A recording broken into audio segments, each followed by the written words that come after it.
ముందు మేము రసాయన ఎరువులు ఉపయోగించినప్పుడు పంట దిగుబడి ఆశించినంతగా రాలేదు. ఒక పుచ్చకాయ తీగలో సాధారణంగా 1 లేదా 2 పండ్లు మాత్రమే వచ్చేవి, గరిష్టంగా 3 వరకు. కానీ ఇప్పుడు ఎపీకేఎస్ ఆర్గానిక్స్ సహజ ఎరువులను అనుసరించిన తర్వాత ఒక తీగలో 4, 5, కొన్నిసార్లు 6 పండ్లు కూడా వస్తున్నాయి. దిగుబడి చాలా మెరుగుపడింది. సహజ వ్యవసాయ పద్ధతులు నిజంగా ఫలప్రదంగా ఉన్నాయి. నమస్కారం, నేను హనుమంతప్ప. నేను కర్ణాటక రాష్ట్రంలోని గదగ్ జిల్లాలో నివసిస్తున్నాను. మా దగ్గర మొత్తం 6 ఎకరాల భూమి ఉంది. అందులో 1 ఎకరంలో పుచ్చకాయ పంట సాగు చేస్తున్నాము. 1 ఎకరంలో సుమారు 5,000 పుచ్చకాయ తీగలను నాటాము. ఈ పంటను ఎలా సంరక్షించాలో తెలుసుకోవడానికి యూట్యూబ్లో ఎపీకేఎస్ ఆర్గానిక్స్ సంస్థ వీడియోలను చూశాను. ఆ వీడియోలో చెప్పిన మార్గదర్శకాల ప్రకారం గత 42 రోజులుగా పంటను సంరక్షిస్తున్నాము. మొదటగా అభిమన్ ఎరువును పరీక్షగా ఉపయోగించి వరుసగా 8 రోజులు వాడాము. 1 లీటర్ అభిమన్ను 100 లీటర్ల నీటిలో కలిపి ప్రతి తీగ వేర్ల దగ్గర 1 లీటర్ చొప్పున పోశాము. దీంతో పుచ్చకాయ తీగలు చాలా ఆరోగ్యంగా పెరగడం ప్రారంభించాయి. మొదటిసారి వాడినప్పుడే మొక్కల నాణ్యతలో స్పష్టమైన మెరుగుదల కనిపించింది.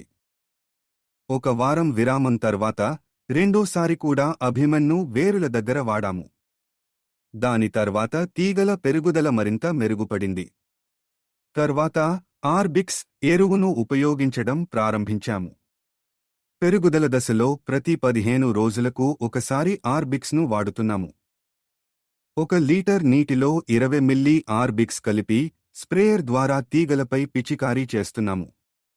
అదనంగా 8 రోజుల వ్యవధిలో 2 సార్లు పిచికారీ చేస్తున్నాము.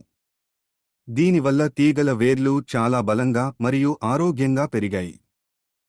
ఎపీకేఎస్ ఆర్గానిక్స్ సంస్థ ఇచ్చిన మార్గదర్శకాలు చాలా ఉపయోగకరంగా ఉండి సులభంగా అనుసరించవచ్చు. ప్రస్తుతం పుచ్చకాయ తీగల నుంచి ఆరోగ్యకరమైన మరియు మంచి నాణ్యత గల పండ్లు లభిస్తున్నాయి. ముందు రసాయన ఎరువులు వాడినప్పుడు ఆశించినంత దిగుబడి రాలేదు. 1 తీగలో 1 లేదా 2, గరిష్టంగా 3 పండ్లు మాత్రమే వచ్చేవి. కాని ఇప్పుడు సహజ ఎరువులు వాడడం వల్ల ఒకే తీగలో 4, 5, కొన్నిసార్లు 6 పండ్లు వస్తున్నాయి. దీంతో మొత్తం దిగుబడి గణనీయంగా పెరిగింది.